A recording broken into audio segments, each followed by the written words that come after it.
Slave One was a Firespray 31 class patrol and attack craft that was modified as far back as its time under Jango Fett.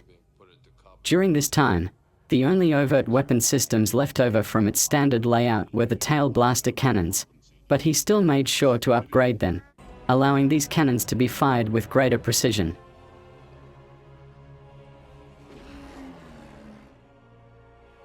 Slave One was a very effective and customized ship, armed with superior shielding technology, high levels of endurance, and an arsenal of hidden and overt weapons.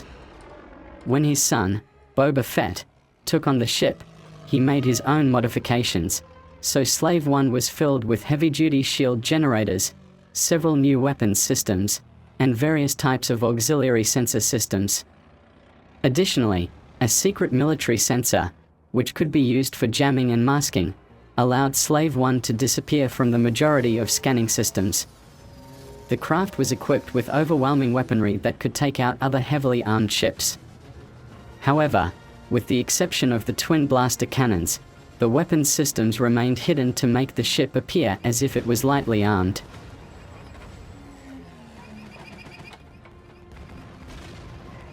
Jango put Slave One through extensive modifications after several harsh battles in space. Because the original fit of Firespray patrol craft was only furnished for short-term patrol runs, he added Spartan crew quarters due to the long hunts he partook in.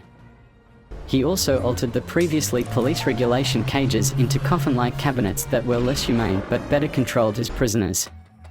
By the ship's use under Boba, Slave One had what were described as prisoner cages, which had 6 immobilizing bunks. In the cockpit, sensor scopes displayed readouts for the Starship's navigation, atmospheric data, and weapons systems. Seismic charges. Stand by.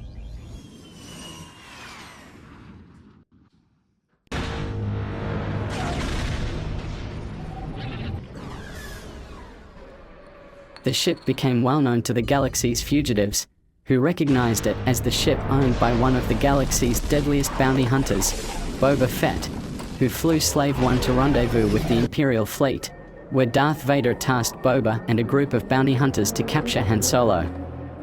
Boba tracked Solo and his ship, the Millennium Falcon, to Cloud City, landing the Slave One on the east platform. After Solo's capture, Boba transported the carbon-frozen rebel to bring him to Jabba the Hutt's custody at his palace on Tatooine. After Fett was believed dead at the skirmish at the Great Pit of Carkoon, Slave One was kept in a hangar at Jabba's palace, now under the control of Bib Fortuna.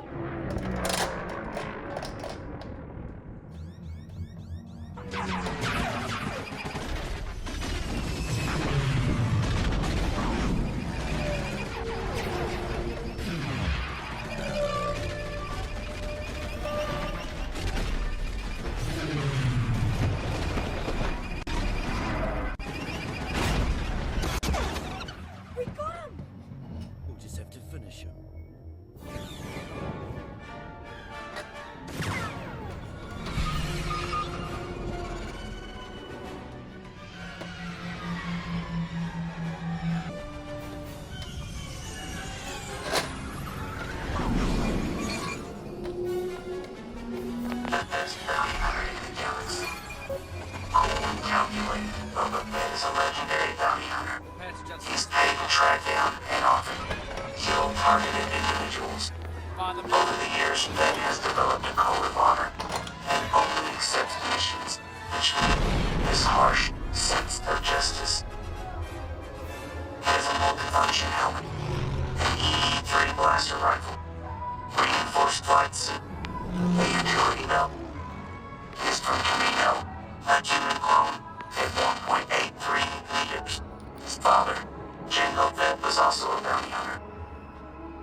homing device on our hull. Hang on, son, we'll move into the asteroid field. And we'll have a couple of surprises for him.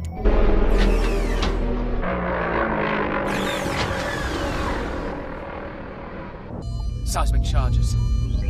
Stand by.